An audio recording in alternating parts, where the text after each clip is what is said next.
galera, tudo bem com vocês? Meu nome é Daniel Brown e sejam bem-vindos a mais um vídeo aqui do canal Brown em Fogo e finalmente um vídeo positivo, um vídeo animador, com boas expectativas, né? Botafogo 3, Macaé 1. A gente vai falar de todos os detalhes aqui desse jogo que nós acompanhamos, você de casa, você de dentro do estádio, assim como eu. Antes de mais nada, vou pedir para você se inscrever aqui no canal, estamos chegando aos 23.400 inscritos, ative as notificações para não perder nenhuma novidade, deixe o seu like e também comente seu nome e a cidade de onde você está falando, que no próximo vídeo eu vou mandar um recado para você, mandar um abraço para você. Lembrando, antes de mais nada, que esse vídeo aqui é um oferecimento de OneFootball, o melhor aplicativo possível para você ter na palma da sua mão sobre todas as novidades do futebol nacional e internacional. Alerta de gols, sinalização de gols, tempo real, janela de transferências, notícias do vai e vem do mercado, tanto daqui quanto da Europa. Você pode colocar lá o seu time, o Botafogo. Na Europa você pode colocar o Barcelona, o Real Madrid, eventualmente seu time de coração por lá. E aí você vai ter todas as novidades a respeito de tudo, absolutamente tudo do futebol. O link está aqui na descrição para você clicar e baixar absolutamente de graça. Vamos lá, pessoal, o que a gente pode resumir um pouco antes de traçar os parâmetros positivos, negativos, falar dos destaques da partida, de quem fez os gols. Eu acho que o principal para a gente dizer aqui em relação ao Botafogo, eu acho que obviamente sem grandes empolgações, foi a primeira partida justamente contra o Macaé, que se classificou ali em segundo para chegar à primeira fase do Campeonato Carioca, né? Claro que eu cheguei falando que não era uma equipe muito boba, mas não é das equipes também mais qualificadas dentre as pequenas equipes desse campeonato. Independentemente disso, eu acho que o que eu considero de concreto para esse jogo é que temos uma ideia, temos uma proposta, temos uma ideia de jogo sendo implementada. É claro que é o primeiro jogo, gente, a gente está falando aqui em questões circunstanciais, falando desse jogo. A gente não está colocando aqui que será um ano da mesma forma que foi esse jogo. Esse time vai oscilar, esse time é limitado, é uma folha salarial de 1,5 milhão, ou seja, a gente não tem os jogadores dos mais qualificados do mundo. O Botafogo vem priorizando bola no chão. Eu particularmente estou achando que o Botafogo está colocando mais a bola no chão do que no ano passado, onde o Botafogo ele trabalhava o tempo inteiro, tanto no início do ano com o Zé Ricardo, quanto depois com a chegada do Alberto Valentim. Muito no chutão, muito na ligação direta, por conta eu acho que o Zé Ricardo era limitação mesmo, mas em relação ao Valentim, muito por conta da falta de tempo para você trabalhar algo sofisticado, precisando de pontos. O Botafogo precisava de pontos para sair da situação ali próximo da zona do rebaixamento. Agora não, o Botafogo tem uma pré-temporada mais longa, os jogadores fisicamente adequados, eu não vi ninguém cansando, assim, muito desgastado em relação à maneira que a gente via ao longo de todo o ano de 2019. Eu acho que há um ano atrás teve uma partida muito emblemática contra o Flamengo. O Botafogo começou o primeiro tempo na Taça Guanabara contra o Flamengo, ganhando de 1-0, jogando melhor. No segundo tempo o Botafogo morreu, os jogadores absolutamente morreram em campo, um desgaste físico, e o Bruno Henrique virou o jogo 2-1. Então, na minha visão, já começo a notar aí um ponto significativo nessa pré-temporada aí, mais avantajada em termos físicos. Falando agora do futebol do Botafogo, muito do que a gente viu nos treinamentos lá do Xana Park, que eu pude passar para vocês aqui no canal, que todos os demais setoristas, jornalistas, né, blogueiros e o pessoal que produz conteúdo do Botafogo Alternativo pôde trazer para você aí de casa. A gente está vendo aí uma proposta do Alberto Valentim de saída de bola, não necessariamente uma saída de bola curta, mas sem priorizar chutões e uma transição rápida. Foi exatamente isso que aconteceu no primeiro gol, logo aos 6 minutos. Os jogadores pré-posicionados, isso daí tá num exercício que a gente mostrou aqui no YouTube, um exercício de transição ofensiva. O Fernando enfia uma linda, mas linda bola. A gente sabe das limitações do Fernando e do Luiz Fernando também, mas no primeiro gol vamos dar o mérito a esses jogadores, além do Pedro Raul, que marca aí um ótimo gol de centroavante. Depois eu quero falar mais desse jogador. O Fernando dá uma linda enfiada, boa assistência do Luiz Fernando, gol do nosso 9, que a gente vai ter que ter um pouco de calma, porque obviamente, como todo jogador que está começando num clube grande, ele pode oscilar, né? Como também cometeu alguns erros ao longo da partida, mas foi bem, claro que foi bem, né? O cara estreia com um gol aos 6 minutos e depois dá uma linda assistência para o Luiz Henrique,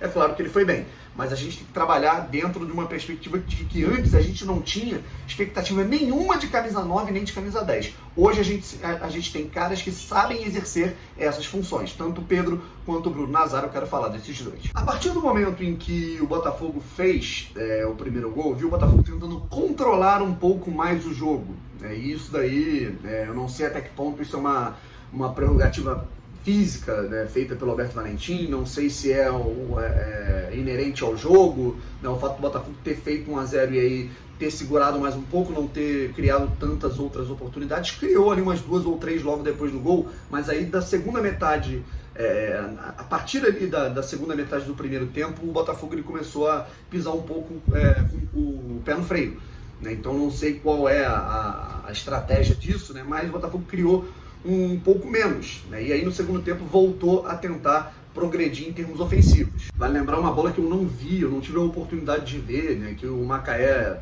parece que chegou perto do gol do Botafogo e o Marcelo tirou a bola em cima da linha. Eu não pude ver esse lance porque eu estava próximo ali do posto médico. Uma amiga nossa sentiu dores e tudo mais, e a gente foi levá-la até o posto médico, mas aí eu não consegui ver essa situação. Mas o Marcelo é outro jogador que há de se destacar tanto sem a bola, nos desarmes, e nesse lance ali que ele evitou o gol de empate ali do Macaé, e também com a bola, cara. A gente tá vendo o Joel Carli e Marcelo, os dois, construindo bastante. Eu não sei se tem muito a ver, né, mas eu notei que sempre que o Fernando ele avança, o Guilherme Santos ele fica, e aí ficam os três ali, Guilherme Santos, Carli e Marcelo, quando o Botafogo tá com a bola no ataque.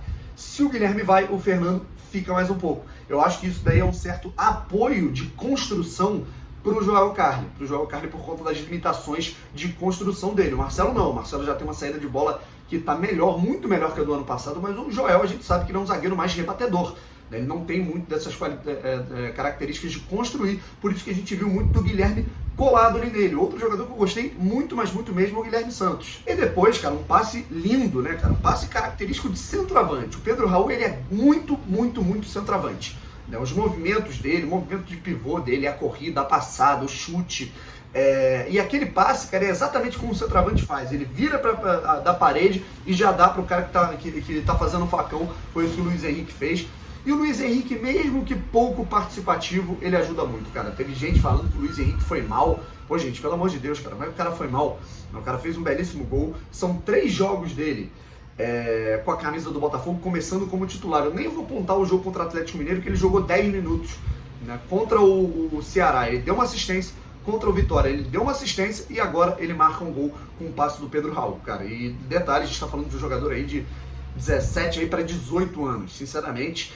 É uma grande surpresa, uma grata surpresa do Botafogo nas 2 últimas rodadas aí do campeonato do ano passado. E aí a gente teve o terceiro gol, outra bela arrancada do Luiz Henrique, cara.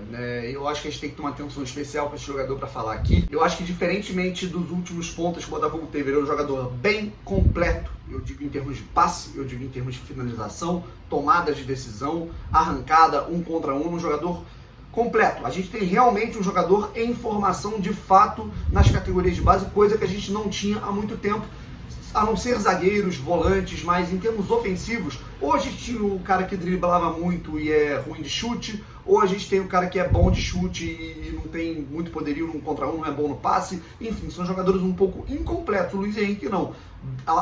Mesmo sendo mais novo do que alguns outros jogadores que surgiram aí na base do Botafogo, é muito, mas muito versátil. E a bola para o Bruno Nazário, e finalmente agora a gente tem um meia armador para ditar o ritmo da partida, ditar realmente o ritmo de produtividade no ataque da equipe e que também chuta bem de fora da área. Eu acho que por isso que eu tô querendo segurar um pouco para elogiar, né, porque foi a primeira partida, mas eu vejo que o Botafogo ele contratou dentro de um padrão de encaixe de características e dentro de uma caracterização de jogadores assim mais novos e mais leves. Eu acho que é isso que pode fazer essa equipe encaixar. A gente viu que encaixou no primeiro jogo, mas eu quero ver no decorrer para cravar realmente isso. Gente, outra coisa que a gente tem a ressaltar aqui, cara, falando do quarteto ofensivo do Botafogo, meia central, os 2 pontas e o centroavante. Nazário, Luiz Henrique, Luiz Fernando e Pedro Raul. Ambos, todos eles tiveram participações diretas em gols do Botafogo, seja com gol, seja com assistência. O Bruno Nazário marcou um gol, o Pedro Raul teve um gol e uma assistência, Luiz Henrique, um gol e uma assistência, e o Luiz Fernando deu a assistência do primeiro gol. Há quanto tempo a gente não via o quarteto inteiro ofensivo do Botafogo participando de gols da equipe? Eu, particularmente, eu não me lembro do quarteto ofensivo participando de gols da equipe do Botafogo em um único jogo, né, diretamente. Eu não me lembro, talvez, desde 2016 eu não tenha visto isso. O Botafogo teve uma progressão lá em 2017, mas era um time muito reativo. né? Então a gente não via uma participação de toque de bola entre esses jogadores muito eficaz. 2018 e 2019 esquece, né? A gente não via isso. Quando a gente tinha um 10, a gente não tinha um 9. Quando a gente não tinha um 9, a gente não tinha um 10. E às vezes a gente não tinha nenhum dos dois, né? Então hoje, né, eu repito, cara, não quero me empolgar aqui para falar que a gente tem ou não, mas isso para mim foi um ponto muito, mas muito positivo. A participação coletiva de todos os homens de frente, isso é muito importante pela característica desses jogadores que, na minha opinião, pode estar encaixando. Pontos negativos, eu acho que tomar um gol do Macaé demonstrou uma certa fragilidade defensiva do Botafogo, né? Eu acho que Marcelo e Carli em alguns momentos oscilaram ali no esquema defensivo. E um outro ponto positivo, na minha opinião, foi o Gatito voltando a agarrar em bom nível, né? Coisa que eu não via há muito tempo. Depois daquela falha contra o Internacional, ele também já não vinha bem. Então eu gostei da atuação do Gatito, principalmente. Deixa eu ver, analisando os outros jogadores, né? Acho que o Fernando, na medida em que a gente critica bastante ele, ontem ele foi bem, né? Ele não comprometeu lá atrás, ele criou algumas oportunidades lá na frente. Deu uma linda bola, uma linda fatiada para a passagem do Luiz Fernando no gol do Pedro Raul aos 6 minutos. Então o Fernando merece elogios pela atuação de ontem. Eu acho que ninguém foi mal no jogo de ontem. Eu só vi o Luiz Fernando oscilando muito. Eu também não concordo. O Luiz Fernando é péssimo. Não sei. Cara, o Luiz Fernando deu um bom passe para o primeiro gol do Pedro Raul. Acho que é uma perseguição um pouco desnecessária aí, mas realmente oscilou ao longo do jogo, né?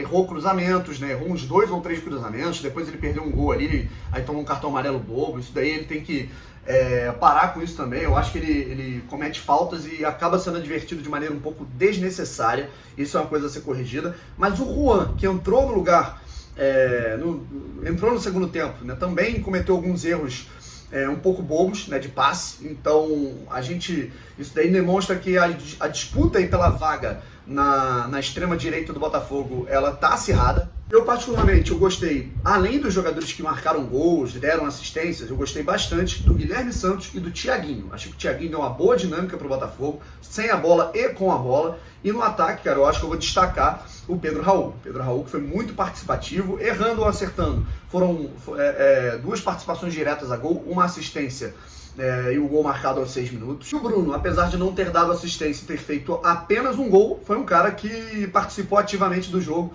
né? Teve uma fatiada que ele deu no primeiro tempo, cara, de 3 dedos, que foi absolutamente linda, quase saiu o gol do Botafogo. Enfim, pessoal, vitória para aliviar a tensão do ambiente, né? Eu acho que para dar um certo respaldo para a comissão técnica, para o grupo continuar trabalhando, né? O Botafogo aí com esse time titular, em tese, o Botafogo tem 2 vitórias no ano contando o amistoso. É claro que é todo um início, eu não quero empolgar muito, até porque o Botafogo enfrentou primeiro vitória do Espírito Santo, que não é parâmetro, e agora enfrenta o Macaé, que também não está bem.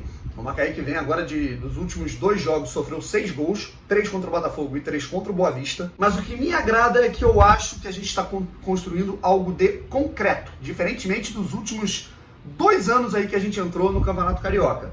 Em 2018 e 2019 a gente via o time jogando no Carioca e falava, cara, o que esses caras estão fazendo? Né? Quem é que é o ponta esquerda? Né? Como é que está definido esse time no ataque? Como é que esse time marca? Como é que esse time joga na hora de sair do campo de defesa para o de ataque? Não tinha nada, né? A gente via algo assim muito... Cara, realmente era muito... não dava para saber assim o que estava sendo feito, né? Tanto com o Felipe Conceição em 2018, e aí depois o Valentim pega esse trabalho e tem que emendar algumas coisas pontuais, e depois com o Zé Ricardo em 2019. Agora não, o Botafogo ele tem uma forma de jogar, né? Isso tem seus pontos positivos e negativos dentro dessa escolha. Se é bom ou ruim, a gente vai ver daqui pra frente, e espero que o Botafogo continue se preparando e progredindo em termos de desempenho. Agora, no meio da semana, temos um jogo contra o Resende, depois contra o Vasco da Gama, ambos os jogos no Newton Santos. Isso é importante para não termos desgaste desse grupo, que vai ter que estar muito bem, muito concentrado, focado para a partida que acontece no dia 5 contra o Caxias, válida pela Copa do Brasil. Rapaziada, vamos ficando por aqui. Se inscreva no canal, ative as notificações e fique ligado que à noite eu volto. Tô postando aqui só um vídeo por dia nos últimos dias aí, que eu fiquei bem, mas bem enrolado mesmo, né? Então, mas agora eu prometo voltar aí com tudo essa semana, com 2 vídeos diários, como é convencional aqui no canal. Forte abraço, até a próxima.